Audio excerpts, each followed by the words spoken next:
दुनिया के खुदा महज, लेकिन लोग उनकी भी इस तौर से सिफारिश करते हैं। लेकिन हमारा खुदा तो यकीनन जिंदा खुदा, वो सलामती का शहजादा है। वो सलामती से हमें जवाब देता है।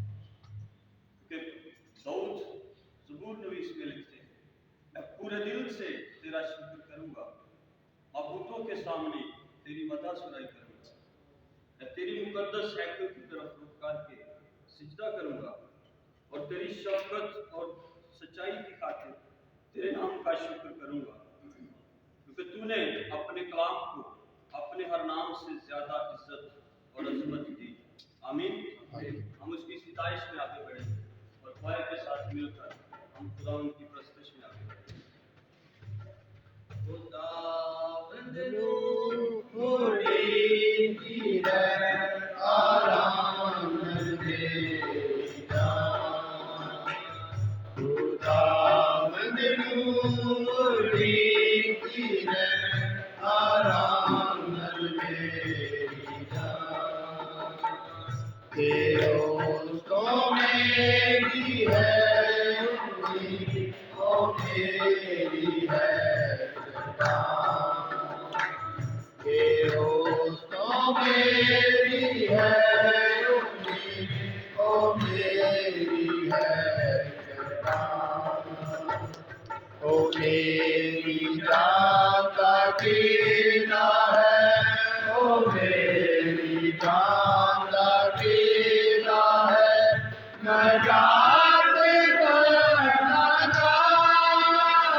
नाम के वसीला से, उसके जलाल के वसीला से खत्म हो जाए। एक दरख्वास्त है भाई मोहम्मद से कि वो इस दुआ में हालेलुया हालेलुया। लश्करों के कौमों उम्मतों और कबीलों के खुदा, हम तेरा शुक्र अदा करते हैं और तेरे बेटे यीशु मसीह के नाम के वसीला से अब आप तेरे हजूर में आते हैं, क्योंकि मसीह यीशु ने खुद कहा कि कोई नहीं जो मेरे बगैर बाप के पास आता है। तो बाप, हम तेरा शुक्र अदा करते हैं कि हमारे पास जिंदा तेरा बेटा है, जिसके वसीला से अब आप तेरी हजूरी में आते हैं। और सबसे बढ़कर तेरी शुक्रगुजारी करते हैं कि खुदावंद तूने हमें दुनियावी कामों से निकाल कर अपनी हजूरी में लेकर आया। खुदावन हम तेरा शुक्र अदा करते हैं क्योंकि खुदावन तेरी हजूरी में कामिल शादमानी है। ऐ खुदावन तेरा शुक्र अदा करते हैं क्योंकि खुदावन तेरी हजूरी में एक दिन गुजारना खुदावन उन 1000 दिनों से बेहतर है। आसमानी खुदा तेरा शुक्र अदा करते हैं तेरी हजूरी में खुदावंदों के खुदा, तेरे पाक रूह को खुदावंदों के खुदा यहाँ पर हम वेलकम करते हैं। खुदावंद तेरी हजूरी के उन बादलों को वेलकम करते हैं और खुदावंद तुझसे इल्तिजा करते हैं। खुदावंद अभी तक खुदावंदों के खुदा जो बंद दिल बंद होंठ है खुदावंद यीशु के नाम के वसीला से खुदावंद वो भी खुलना शुरू हो जाए ताकि खुदावंदों के खुदा हम मिलकर लायक तौर पर खुदावंद तेरी सिताइश करने वाले बने। क्योंकि खुदावंदों के खुदा, खुदावंद तेरे कलाम में लिखा है कि जब साज और आवाज मिल जाते हैं तो खुदावंद तेरा अबर छा जाता है। खुदावंदों के खुदा आज तेरे अबर को चाहते हैं ताकि खुदावंदों के खुदा तेरी इस गहरी हजूरी को खुदावंद जितने लोग खुदावंदों के खुदा यहाँ पर आए खुदावंद को तेरी हजूरी का खुदावंदों के खुदा तजर्बा कर सके। ऐ खुदावंद तुझसे इल्तिजा करते हैं कि खुदावंद अपनी हजूरी का तजर्बा करवा। खुदावंदों के खुदा तेरा शुक्र अदा करते हैं और खुदावंद तुझसे इल्तिजा करते हैं, खुदावंद तुझसे इल्तिजा करते हैं कि खुदावंद फिजाओं में इन हवाओं को भी यीशु के लहू से पाक कर दे। खुदावंद तुझसे इल्तिजा करते हैं कि खुदावंद फिजाओं में हवाओं में खुदावंदों के खुदा इन्हें पाक कर दे और वो खुदावंदों के खुदा अबलीसी तासीरें, वो सोचें, वो फिक्रें जो खुदावंद हमें तेरी हजूरी में आने से रोकती हैं और खुदावंदों के खुदा हमें खुदा तेरी प्रस्तिश करने से रोकती है, हमें उन्हें हम खुदावंदों के खुदा तेरे बेटे यीशु मसीह के नाम के वसीला से बांध देते हैं। खुदावंदों के खुदा क्योंकि तेरे बांधे हुए को कुछ खोल नहीं सकता और तेरे खोले हुए को कुछ बंद नहीं कर सकता। खुदावंद तेरी हजूरी में खुदावंद तुझसे इल्तिजा करते हैं कि खुदावंदों के खुदा तेरे पाक रूह को खुदावंद हम चाहते हैं कि गहरे तौर पर खुदावंद यहाँ पर जुम्बिश करे ताकि खुदावंद जिस तरह तो खुदावंद पानियों के ऊपर जुम्बिश करता था आज खुदावंदों के खुदा तुम जिंदगियों के ऊपर जुम्बिश करे ताकि खुदावंद की जिंदगियां जाने कि खुदावंद तो जिंदा खुदा है और खुदावंद तेरी हजूरी में खुदावंद तुझसे इल्तिजा करते हैं गहरे तौर पर खुदावंदों के खुदा अपने खुदावंदों के खुदा इन लोगों को इस्तेमाल कर यीशु के नाम के वसीला से आमीन। इससे पहले कि हम प्रश्न में आगे बढ़ें, आप सबसे दरख्वास्त है जब दुआ के लिए कहा जाए तो आप झिझक महसूस न करें। आप जिंदा खुदा के आगे अपनी जुबानों को अपने होठों को खोलने के लिए बड़ी दलेरी के साथ हिम्मत किया है। आए हम सब प्रश्न में आगे बढ़ें, दुआ के साथ में खुदावंद की हमको सब अपने आंखों का साथ इस्तेमाल करेंगे और जिंदा खुदा की लायक तौर पर हम सुना करेंगे। रब साडा दूर है तेरा साडी है पनाह रब साडा दूर है तेरा साडी है पनाह देना सकते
करिए पहाड़ा दामने चढ़ जा शोक ना करिए पहाड़ा दामने चढ़ जा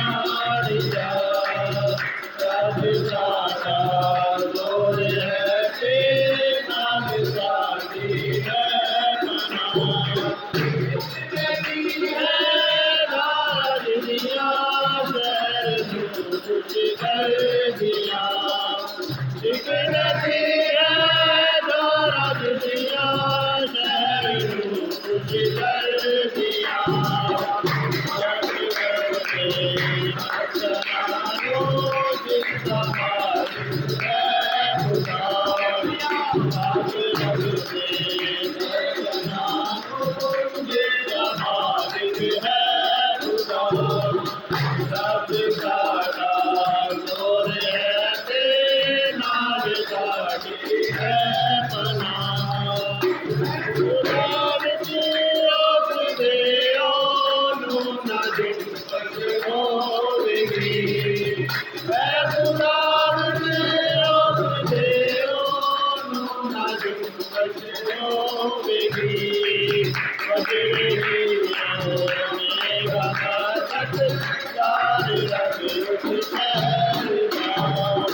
हालेलुया हालेलुया।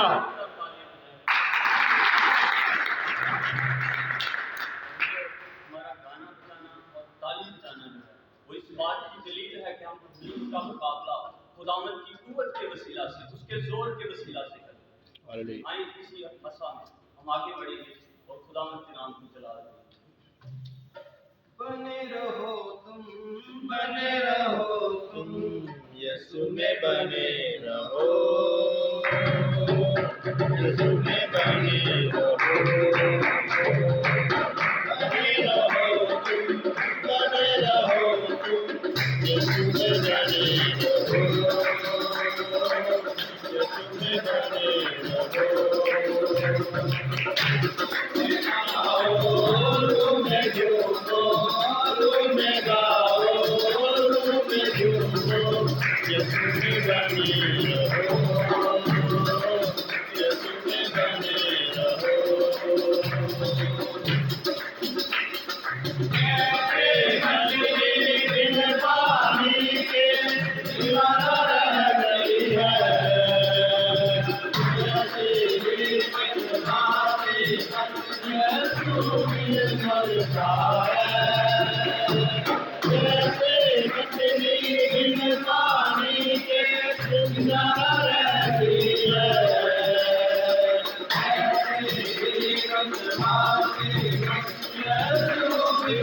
खुदा है,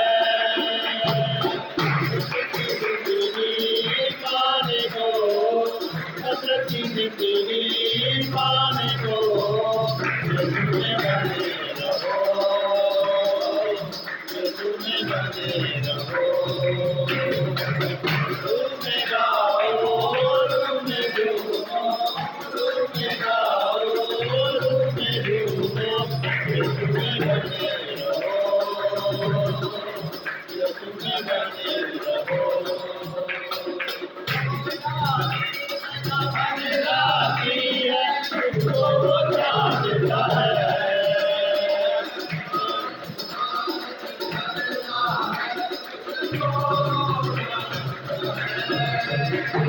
जो डाली सदा बदलाती है उसको वो जानता है। प्यार खुदा करता है उसको वो जानता है।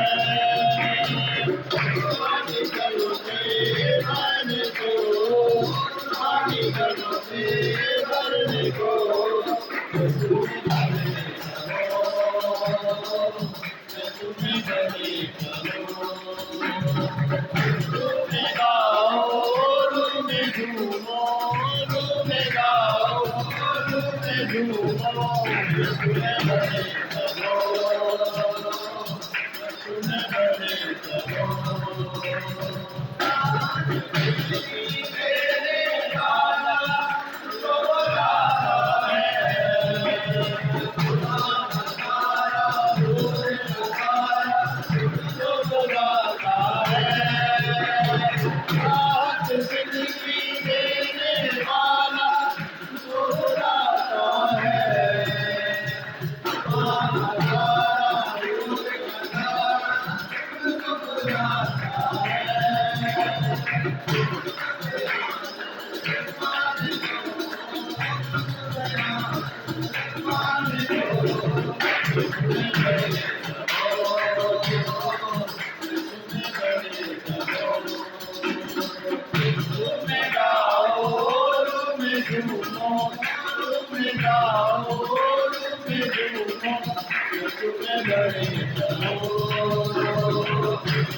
हालेलुया। कदूस मेहरबान रब्बुल फ़ाज शुक्रगुज़ार के दी गई तमाम नेमतों बरतों ब्लेसिंग्स के लिए आज इस खूबसूरत दिन के जब हमारी ज़िंदगी में हमें दिया, और आपकी की बख्शिश के लिए कि आपने अपना अकलौता बेटा इसकुल कायनात की खातिर बख्श दिया ताकि जो कोई इस पर ईमान लाए हलाक ना हो बल्कि हमेशा की ज़िंदगी पाए। यहाँ बैठे हुए हर फर्द बशर आपके हाथों में सौंपता हूँ, खुद को, अपने घराने को, उनके घरानों को आपके हाथों में सौंपता हूँ। आज हमारा प्रस्तिश करना आपको आसमान पर पसंद है और रूहें आज़ाद हों, जकड़े बंधन यस्सु के नाम में टूटें, जंजीरें टूटें, रूहानी बांझपन हमारी ज़िंदगी से दूर होता जाए और हम यीशु नासरी के नाम में बढ़ते चले जाएं। आज का कलाम हमारी ज़िंदगियों के लिए खुदा बाप तालीम हो, तंबीह हो हमारे लिए, हमारे कांट छांट करना, हमारी गलतियों को, हमारी ख़ताओं को अपने बेटे यीशु के नाम में धोना और दोबारा उनको ना करने की अक्ल हिकमत दिलाई बख्शना। बनी इसराइल के पाकिस्तान दुनिया इस्लाम की बरकतें मांग लेता हूँ। मैं सब कुछ आपके प्यारे बेटे अपने खुदा यीशु मसीह के वसीले से मांगता और पा लेता हूँ। और बहुत कम भाई जो है वो प्रस्तुत का हिस्सा बने। आप सबसे गुजारिश है कि खुदा की सितारिश पूरे तौर पर। आमीन। हम प्रस्तुत में आगे बढ़े। रब की होवे सना हमेशा रब की होवे सना, रब की होवे सना, हमेशा रब की होवे सना, रब की होवे मदा कराए, रब की होवे मदा कराए, हालेलुया।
Hallelujah hallelujah.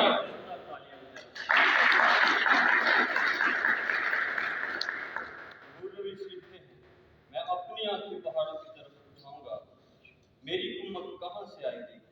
मेरी कुम्मत खुदावन से है। अजीजों, बेशक तो ये जानते थे, इस बात से वाकिफ थे कि खुदा ने अपने पाक फरिश्तगान को तैनात किया हुआ है कि वो उसकी हिफाजत करें, लेकिन फिर भी वो इस बात का इकरार करते हैं कि मेरी मदद रही रब आप आया। क्यों इतने वसूल से वो इस बात का इकरार है? क्योंकि उनको पता है कि मेरी रिलेशनशिप जो है वो खुदा के साथ इस तौर से है कि खुदा मेरी हिफाजत खुद करता है। हमें भी चाहिए कि हम खुदा को अवलीन तरजीह दें, उसके हेतों को, उसके कलाम को, उसकी मोहब्बत को जाने कि उसने किस तौर से हमारे साथ मोहब्बत की, अपने बेटे को उसने कुर्बान किया हमारी खातिर। हम उसके इल्हाम को, उसके कलाम को समझें। आज हम बड़े अफसुर्दा से बैठे हैं, महज हम बैठने के लिए बल्कि उसकी सिताइश के लिए आए। हम अपने कदमों पर खड़े हैं और पूरे तौर से उसकी सिताइश करें। आज की इस इबादत का आखिरी गीत गाएं और सब तालियां बजाकर और गाकर हम उसकी सिताइश करें। Hallelujah hallelujah.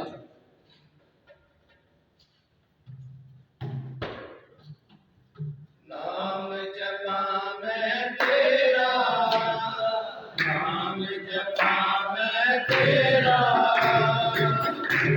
तेरी हमद गवारा, तेरी हमद गवारा। नाम जपा मैं तेरा, नाम जपा मैं तेरा, तेरी हमद गवारा, तेरी हमद गवारा। यीशु मेरा मुक्तिदाता है, होने का जवान। यीशु मेरा मुक्तिदाता है, होने का जवान। हे होने का जवान। नाम जपा मैं तेरा, नाम जपा मैं तेरा।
हालेलुया।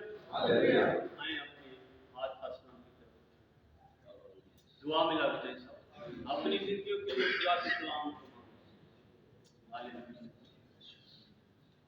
अपनी जिंदगियों के लिए खुदा के कलाम को मांगो क्योंकि उसके कलाम का वादा है, मांगो तो तुमको दिया जाएगा, ढूंढो तो पाओगे, दरवाजा खटखटाओ तो तुम्हारे वास्ते खोला जाएगा। हालेलुया। अपनी आवाजें बुलंद करें। हम इतने लोग इस जगह पे जमा हैं। हालेलुया। लेकिन आवाज बहुत कम है। अपनी जुबानें खोले, अपनी खुदी का इकरार करें। समझने वाला दिमाग दिल हमारी दुआओं को सुनने के लिए इस जगह पर हल खड़ा चल हो। तो ये बीज ये जिंदगी हमवार, मेरा दिल मेरा बदन मेरे सोचे हमवार, और ये बदन से सुना मैं खुदा, तू मेरा खुदा है, मैं दिल से तेरा तारीफ करूंगा। खुश्क और प्यासी जमीन जहाँ पानी नहीं, मेरी जान तेरी प्यासी और मेरा जिस्म मेरा मुश्ताक है। जिंदा खुदा से कहे, देख जिस तरह गुलाम की आंखें गुलाम के हाथ अपने आंखों के हाथ की तरफ। हालेलुया। हम भी अपने खुदा को उसकी कुदरत के कामों को देखें। वो बड़े बड़े और अजीब काम करने की कुदरत रखता है। वो खालिक के कुल है, वो जमीन और आसमान का मालिक है, वो हमें जोर बख्शता है। हम अपनी आवाज़ों को बुलंद करें, उससे पुकारें कि आज का कलाम हमारे घराने के लिए हो, हमारी जिंदगी के लिए हो, हमारी बरकत का बायस हो। हालेलुया। आए आखिरी कोर्स गाएंगे, इसी के दौरान अपनी जिंदगियों को खुदा के कलाम के लिए तैयार करें। हालेलुया। आए आप सब अपने हाथों को आसमान की तरफ उठाएं, अपने आप को कलाम के लिए तैयार करें और सब मेरे साथ मिल करते हैं। बारिश होगी रूहे पाक के बादल से, धुल जाएंगे गले भी अंदर से। बारिश होगी रूहे पाक के बादल से, धुल जाएंगे मेरे मन भी अंदर से।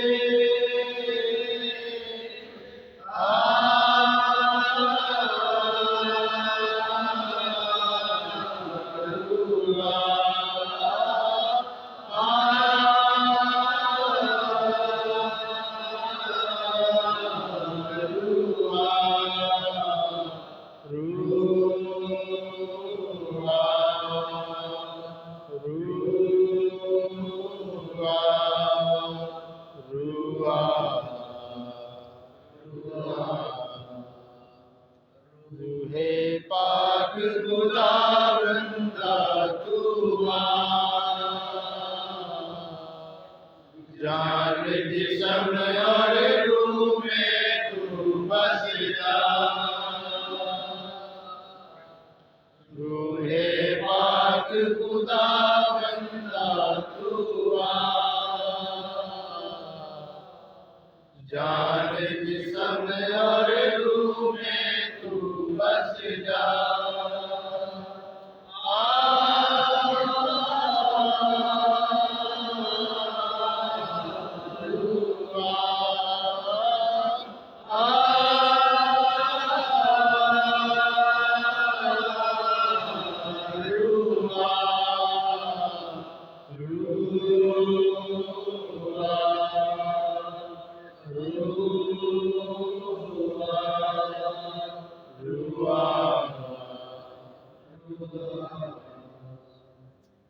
सब दुआ में लग।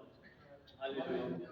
मेरी दरखास्त है भाई सागर से, जो आज के कलाम के लिए खुदा से दुआ करें। आज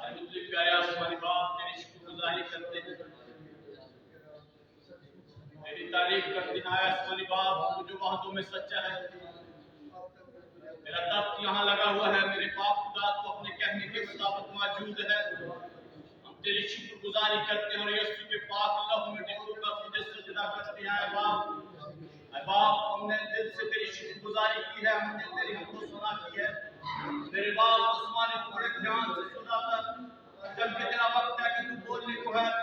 वाह मेरे बाप खुदा, जितनी जाने तेरे हजूर सब मौजूद है, जितनी जाने तेरे हजूर चला है। बाप देख मेरे बाप खुदा, एक जिंदगी से तू बोल, एक जिंदगी से आए बाप तेरा कलाम हो मेरे बाप खुदा, ताकि हम तेरी आवाज को अपने जिंदगियों में अपने दिलों में ले सके। बाप वो जान तृष्णा यहाँ से खाली हाथ ना लौटे, बल्कि मेरे बाप खुदा तेरे रूह की हदायत से मेरे बाप खुदा तेरे कलाम को रसीद करने वाले बन सके। और देख मेरे बाप खुदा, देख के जिंदगी की जरूरत को देखता है और हर एक जरूरत के मुताबिक आए बाप तेरा कलाम सादर हो।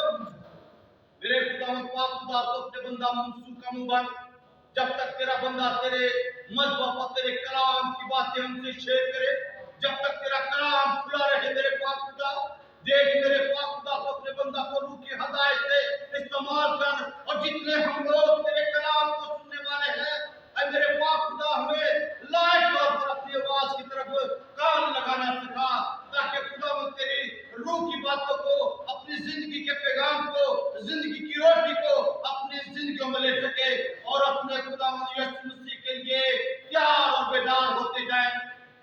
मेरे पाक खुदा तेरी रूह की हदायत से तेरे कलाम को आज मांगते और खुदा तेरे कलाम को सुनने के लिए यहाँ इकट्ठे हुए हैं। मेरे खुदा पाक खुदा तेरी रूह की हदायत से तेरे कलाम को सुनने वाले बने और अपने कानों की खुजली के बायस ये अपने कांशों में नहीं, बल्कि यीशु के लहू की तरफ नागाह करते हुए, उसके सलीब को तकते हुए उसके कलाम को रिसीव करने वाले बने। यीशु मसीह के नाम से दुआ मांगते हैं, आमीन आमीन। यकीनन हमने खुदा की सिताइश प्रस्तुत की और खुदा ने अपना कान लगाया। अब वक्त है कि खुदा का कलाम हमारी जिंदगियों के लिए और खुदा हमसे बोले तो हम सुने और बरकत पाएं। आपकी जोरदार तालीम में खुदा के कलाम को और खुदा के खादिम को दावत देते हैं। आपकी जोरदार तालियां खुदा के कलाम को।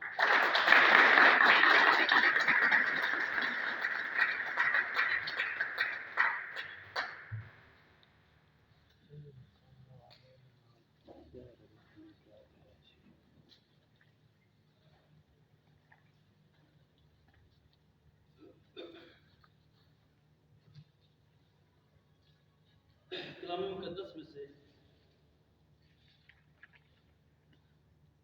यूहन्ना 12वां बाब उसकी पहली आयत से पढ़ेंगे। फिर यीशु फसह से 6 रोज पहले बैतलहम में आया, जहाँ लाजर था जिसे यीशु ने मुर्दों में से जिलाया। वहाँ उन्होंने उसके वास्ते शाम का खाना तैयार किया, और मार्था खिदमत करती थी और लाजर उनमें से था जो उसके साथ खाना खाने बैठी थी। शुक्रिया खुदा आपको बरकत दे। आज की गीतों साजों आवाज़ों में बरकत को हासिल किया। खुदा ने अपने आसमान को खोला और शिनवा हुए, और यकीनन जितने भी लोग बैठे हैं वो खुदा की मर्जी से यहाँ पर आए और यकीनन आज खुदा की गहरी बातों से मजबूत होंगे और बरकत को हासिल करेंगे। हालेलुया। पिछले दिनों पिछले फ्राइडे जो कलाम सुनाया गया, उसमें से बहुत सारे लोग तैयार हुए हैं जिन्होंने बपतिस्मे के लिए अपनी तैयारी को आगे रखा है, और उस कलाम से बहुत बरकत को हासिल किया है।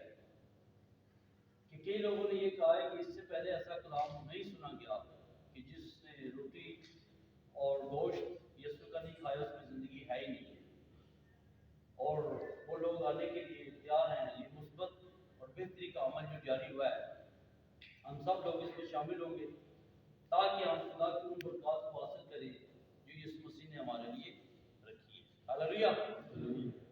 मुस्बत सोच से जितना सोचेंगे बेहतर सोचेंगे उतना आपके लिए बेहतर और अच्छाई के मौके फराहम होंगे।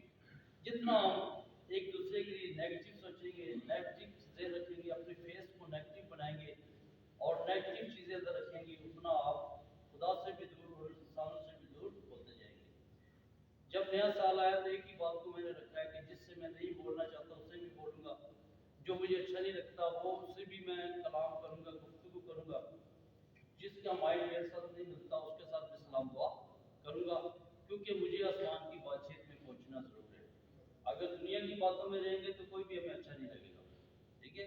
हमें हर एक के फेस में कुछ न कुछ खराबी नजर आएगी, मेरे बारे में ये सोचता है, ये सोचता है, ये सोचता है, ये सोचता है कि ज़िंदगी तल्ख है। लिहाजा मुस्बत रहें, खुदा की तरफ देखते रहें, ऐब जोई ना करें, खुदा के बारे में सोचें, खुदा के बारे में देखें, फिर हम ज़्यादा तौर पर खुदा के नज़दीक और करीब हो सकते हैं। हमने जो पहले पढ़ा था वो ये था कि फसह का बर्रा, ये फसह का बर्रा क्या है, ये फसह के बर्रे का मतलब क्या है, ये फसह का बर्रा कहाँ से शुरू हुआ।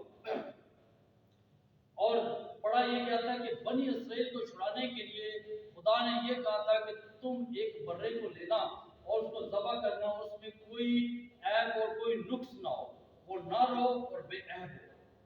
और बनी इसराइल को छुड़ाने के लिए वो फसह का बर्रा ज़बह किया गया और उसके लहू को उन चौकियों पर लगाया गया। और आखिरी आफत जो सी थी, प्लॉटों का मारा जाना, बनी इसराइल का एक भी प्लॉटा नहीं मारा गया, अगर मारे गए हैं तो मिस्रियों के प्लॉटे मारे गए। और यीशु मसीह ने जब सलीब पर क्रूस पर जान दी तो बनी इसराइल के लिए सिर्फ छुटकारा था, निजात के लिए 430 वर्ष गुलामी के बाद उसको निकाला गया था, वो फसह का बर्रा ज़बह किया गया था। लेकिन यीशु मसीह ने जब जान दी, कुर्बान हुआ, यीशु मसीह हमारा फसह का बर्रा है, जब उसने कुर्बानी दी पूरे जहां के लिए, हालेलुया, पूरे और शुरू में भी हमने कोई ऐसी एफर्ट नहीं की, कोई ऐसा काम नहीं किया, हमने कोई ऐसी कोशिश नहीं की जिसकी वजह से हमें निजात हासिल हुई। जब बर्रा खरीदा जाता था, फसह का बर्रा खरीदा जाता था और उसकी कीमत जो खरीदार था उसको ले जाता था और वो चुपचाप खड़ा रहता था, यूं करके देखता था, कायन जो सा था उसके नुक्स देखता था। अब जो गुनाहगार है वो फसह के बर्रे को देख रहा है और उसके बाद उसका कोई जिक्र नहीं है। गुनाह जो सा है वो इंसान का है, कुर्बानी जो है वो बर्रा दे रहा है। हमारी कोई एफर्ट है? हमारी शुरू से ही कोई एफर्ट नहीं है, कोई मुसीबत, कोई तरद्दुद नहीं है। और जब यीशु मसीह ने जान दी उस वक्त तक हमारी कोई एफर्ट नहीं रही, और बल्कि हमने उसने हमें मुफ्त निजात दी है। हालेलुया, हमें मुफ्त चीजें भी मिल रही हैं, फिर भी हम जॉब उसमें नहीं आ रहे, हमें सब चीजें मुफ्त और फ्री मिल रही हैं। अब फसह के बर्रे को चेक करने के लिए काहे जो सा था वो चेक करता था और सुबह से लेकर शाम तक मुसलसल कुर्बानियां गुजारता था, कई 100 कुर्बानियां गुजारता था। चोरी उसकी आदत होती थी और चेकिंग के बाद वो काटता जाता था और वहां पर उसके गुनाह, उस शख्स के गुनाह माफ होते जाते थे। और यीशु मसीह निजात देता जो हमारे लिए निजात का सहारा बन के आया, हम क्यों कर उसके पास नहीं आते। आज का जो पैगाम है वो ये है कि पहले जो कुर्बानी दी जाती थी वो खुदा ने कहा कि तुम फसह के बर्रे को नस्ल दर नस्ल मनाना। नस्ल दर नस्ल ये रस्म तो थी, लेकिन इसका मनाना एक इंतहा से ज्यादा जरूरी था। खरूज, इबार, गिनती, इस्ना, यशवा, काजी और रूत और काफी सारे और भी हैं जिसमें फसह मनाई गई, और आखिर पर यीशु मसीह भी इस फसह में शामिल हुए। और उसके बाद फसह को जब मकूफ कर दिया गया तो फिर शायरबानी शुरू होगी। शायरबानी जब शुरू हुई तो उसमें कहा गया, यूहन्ना की किताब में लिखा गया है कि जो मेरा बदन और मेरा खून और मेरा गोश्त और जो मेरा बदन में शरीक नहीं होता, जो मेरा गोश्त नहीं खाता, उसमें जिंदगी है ही नहीं। और ऐदनामे में भी लिखा है, नए ऐदनामे में भी, रफाकत रखना, रोटी तोड़ना, रसूलों से तलीम लेना और दुआ करने में मशगूल रहो। तो फिर रोटी क्यों नहीं तोड़ी जाती? अगर तोड़ी जाती है तो फिर उसमें शरीक क्यों नहीं हो जाता? अगर शरीक नहीं होंगे तो उसमें जिंदगी है नहीं है। बेशक चर्च में आप 10 दफा दिन के भी आओ, जब तक उसके लहू और गोश्त में शरीक नहीं होंगे, यूहन्ना 6 बाब में मुसलसल कहता है जिंदगी की रोटी मैं हूँ, जो आसमान से उतरी है, जो मेरी रोटी नहीं खाता है, जो मेरा गोश्त नहीं खाता है, उसमें जिंदगी है ही नहीं। तो इसलिए ऐसे लोग ये सोचने का वक्त है खुदावंद में मुकम्मल तौर पर गहरे तौर पर आए ताकि हम खुदा की बरकत को हासिल कर सकें। फसह का बर्रा 6 दिन पहले ये क्यों कर लाजर के घर में पहुंच गया? क्योंकि कलाम मुकद्दस में खरूज की किताब में लिखा हुआ है कि फसह का बर्रा 7 दिन का एक अदद लिखा हुआ है कि 14वीं से लेकर 21वीं तारीख तक इसको ज़बह करना और बेखमीरी रोटी के साथ खाना, खमीर वाली रोटी के साथ नहीं, बेखमीरी रोटी के साथ खाना और पतीली रोटी के साथ खाना। खमीर गुनाह को ज़ाहिर करता है और जब हम पाक शाकिर लेते हैं तो जब भी हमारी ज़िंदगी में गुनाह हो, ये बर्तन नापाक हो, तो लिखा है इसमें बहुत सारे बीमार होंगे। इसलिए अपने आप को आजमाओ और फिर उसमें शरीक हो। शरीक होना ज़रूर है लेकिन आजमा कर। और ये 6 दिन पहले क्यों कर यीशु मसीह नासरी ये यहाँ पर पहुँच गया? इसलिए कि ये अब बर्रा तैयार हो चुका। राइट, यूहन्ना 12वां बाब उसकी पहली आयत में लिखा है कि फिर यीशु फसह से 6 रोज पहले बैतनिय्याह में आया जहाँ लाजर था, यीशु ने मुर्दों में से जलाया, जहाँ वहाँ उन्होंने उसके वास्ते शाम का खाना तैयार किया।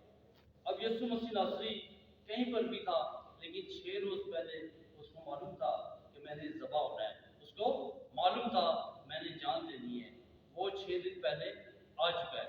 ये जो 6 दिन पहले आया है, ये दिन कौन सा था? ये बुध का दिन था। अब इन दिनों को जब हम यीशु मसीह ने जब जान दी और जब यीशु मसीह जिंदा हुआ, फिर हम वापसी पर इसको चेक करेंगे कि ये बुध कैसे बनता है। ये कौन सा दिन था? बुध का दिन था। और बुध के दिन 4 वाकयात हुए। एक ही दिन में 4 वाकयात हुए। कौन कौन से? मरकज़ 14:12 पढ़ते हैं।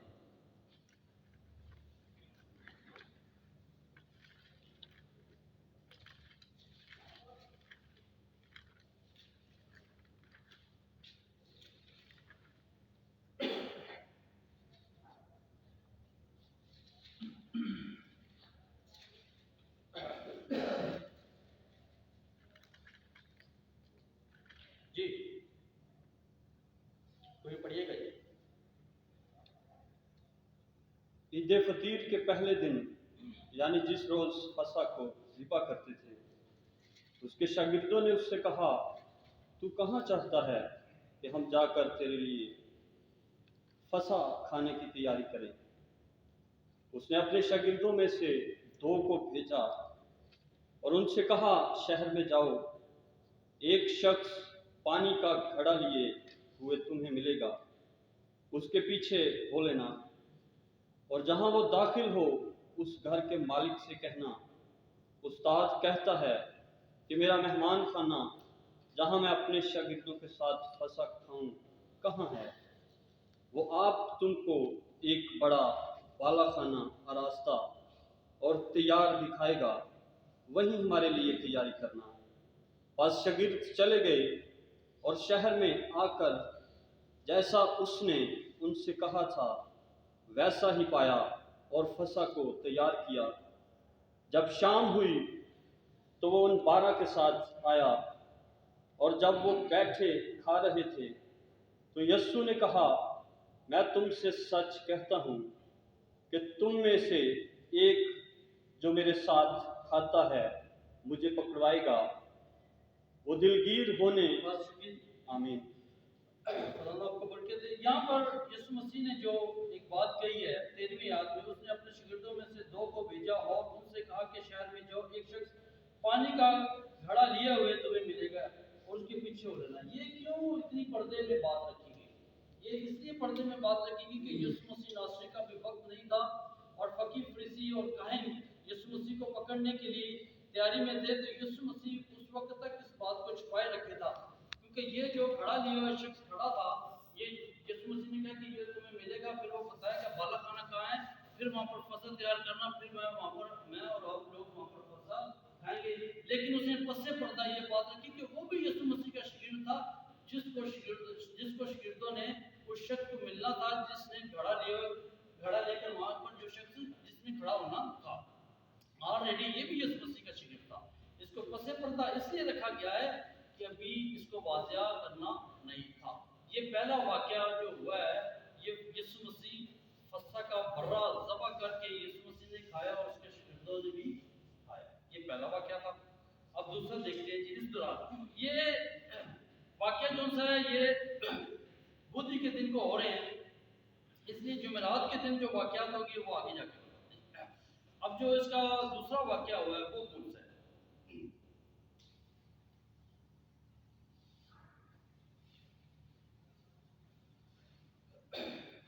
मरकज की अंजील और उसका पाकिशा का पढ़ते हैं 32 आयात, मरकज 12वां बाब और उसकी 32 आयात, सॉरी मरकज 14वां बाब उसकी 32वीं आयत।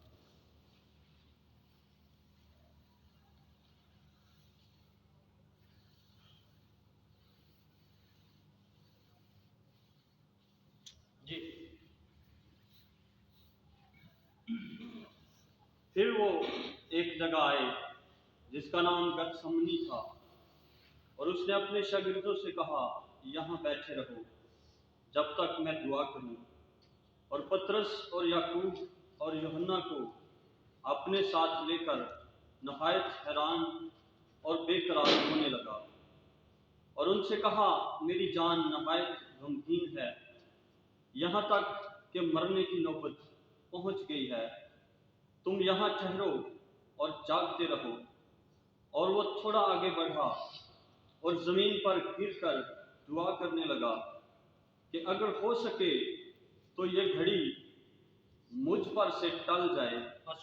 आमीन। वो ठहरा रहा और कहता है कि जागते रहो। क्या करते रहो?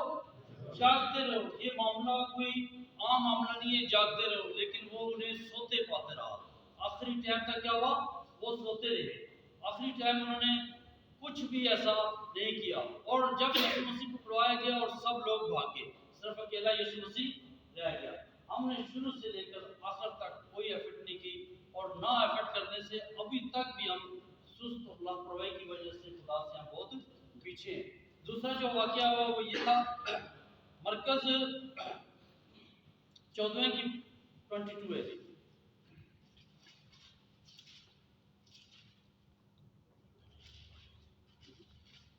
14 की 22 है।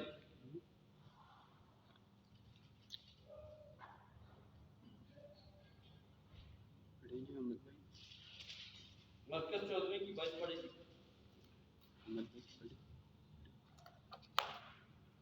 जी। और वो खा ही रहे थे कि उसने रोटी ली और बरकत देकर तोड़ी और उनको दी और कहा, लो ये मेरा बदन है। फिर उसने प्याला लेकर शुक्र किया और उनको याद और उनको दिया, और उन सबों ने उस मेज से पिया। और उसने उनसे कहा, ये मेरा वो अहद का खून है जो बतेरों के लिए बहाया जाता है। मैं तुमसे सच कहता हूं कि अंगूर का ये शीरा फिर कभी ना पीऊंगा, उस दिन तक खुदा की बादशाही में नया ना पीऊं।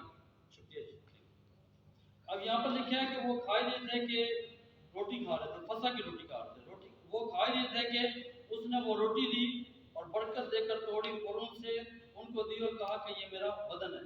फौरन उसके बाद ये फसह में शामिल हुए। फौरन उसके बाद फसह में शामिल हुए। यीशु मसीह ने फसह का बर्रा ज़बह किया है, फसह खाया गया है। उसके बाद ये फौरन फसह जो पुराने अहदनामे में चलता आता, ये मौकूफ यहाँ पर हो चुका है। इसके बाद शागिर्दों में से आगे किसी ने फसह ज़बह नहीं किया, बल्कि उन्होंने शायरबानी को हर महीने के पहले हफ्ते में फसह ये पाक शागिर्द को मनाया जाता है, और ये एक बहुत जरूरी अमल है। ये बुध वाले दिन ये दूसरा काम हुआ है। और जो तीसरा काम हुआ है वो ये हुआ कि मरकज 4 और उसकी 8 आयत पढ़ी जाए। ये विकास मरकज 4 उसकी 8।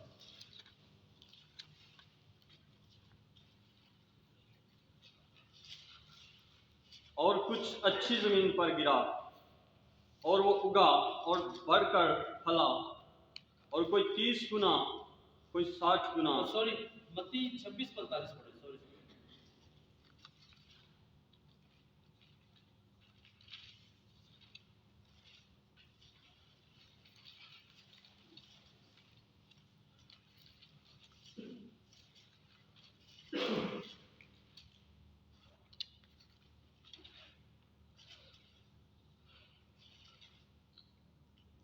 तब शागिर्दों के पास आकर उनसे कहा, अब सोते रहो और आराम करो, देखो वक्त आ पहुंचा है और इब्ने आदम गुनहगारों के हवाले किया जाता है।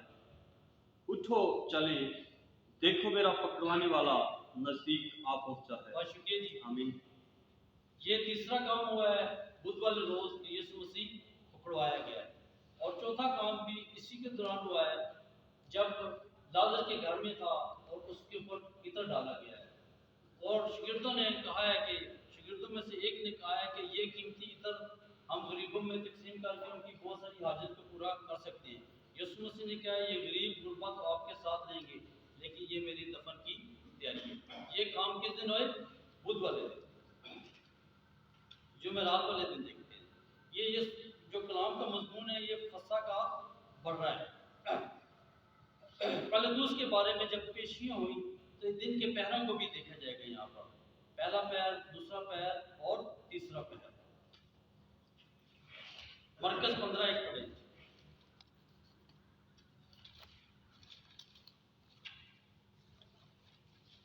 मरकज 15:1।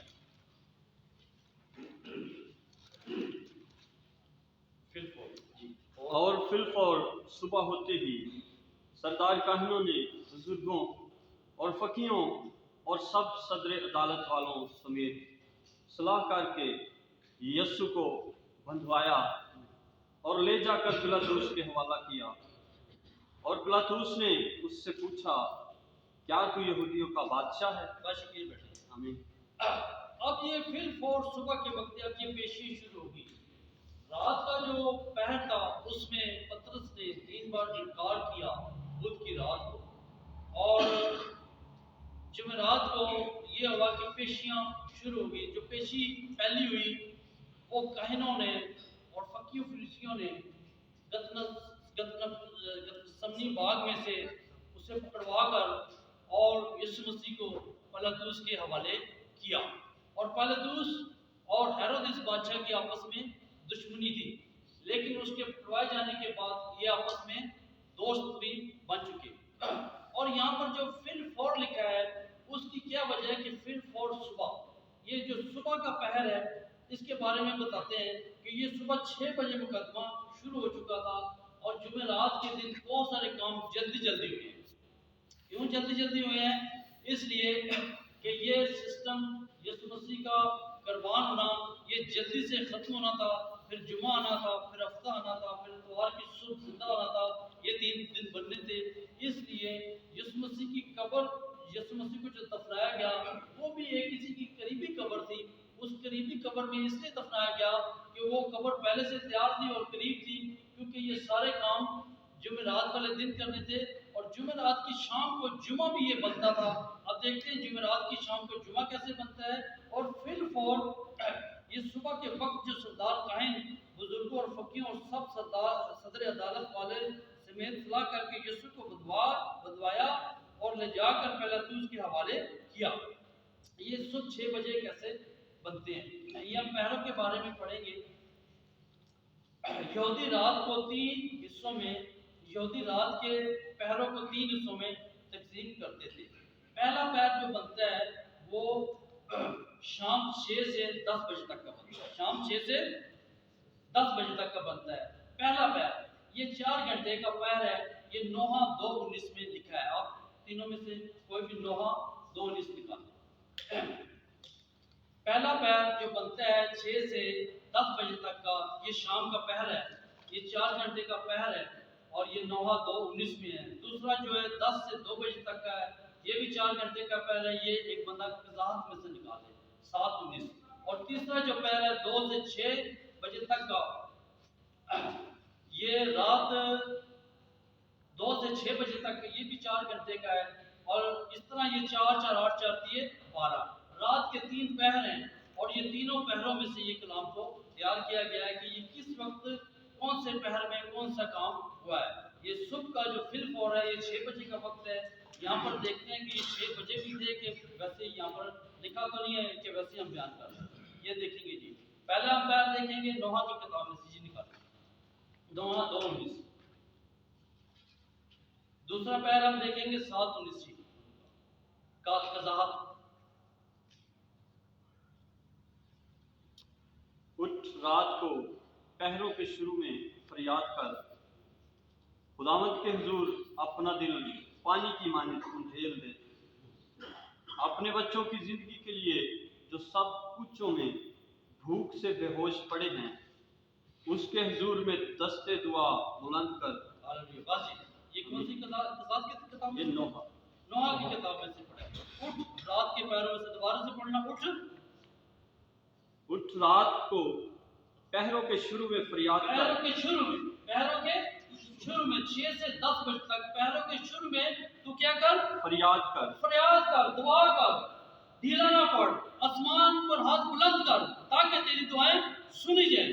और तू गौर से देख कि तू जिस पहर में दुआ करता है मैं तुझे उस पहर में पढ़ता हूं। हालेलुया। जिस छुट्टी बैठी दूसरे पहर के बारे में पढ़ा जाए कि 7:19 ये 10 से 2 बजे तक का पहर है। पहला 6 से 10 बजे तक है, 10 से 2 बजे तक है, रात 2 बजे के चल रहे हैं। सो बीच के पहर के शुरू में जब नए पहर वाले बदले गए तो जदौन और वो 100 आदमी जो उसके साथ थे लश्करगाह के किनारे आए, और उन्होंने नरसिंगे फूके और उन घड़ों को जो उनके हाथ में थे तोड़ा, और उन तीनों गौलों ने नरसिंगे फूके और घड़े तोड़े और मशलों को अपने हाथ में बाएं हाथ में और नरसिंगों को फूकने के लिए अपने दाहिने हाथ में ले लिया, और चिल्ला उठे कि यहोवा की जो जदौन की तलवार। और ये सब के सब लश्करगाह के चौगिर्द अपनी अपनी जगह खड़े हो गए। तब सारा लश्कर दौड़ने लगा, और उन्होंने चिल्ला चिल्ला कर उनको भगाया, और उन्होंने 300 नरसिंगों को फूका। बहुत शुक्रिया। आमीन। हालेलुया। राहत के पैरों में क्या है जी? राहत के पैरों में खुदा आपके लिए जंग करता है। हालेलुया। अपने जो ये खास मंसूर हैं इनको जगाता है राहत के पैरों में। आपको मैं एक खास बात बता दूं, दुबई में कुछ ऐसा ग्रुप है जिन्होंने बड़े बड़े इलाकों को यीशु मसीह के लोगों में छुपाया हुआ है और रात दिन इबादत करते हैं। अमेरिका, यूरोप, लंदन और मुख्तलिफ इलाकों में, इंडिया, पाकिस्तान और मुख्तलिफ इलाकों में पूरा ग्रुप दिन और रात कई मजमा में दुआ करता है कि उनके ऊपर जो मोहकल ठहरा हुआ है वो मोहकल उनमें से खत्म हो, गुनाह खत्म हो और ये जंग खुदा की हम जीतेंगे। ये एक बहुत बड़ा ग्रुप वहाँ पर काम कर रहा है। इसलिए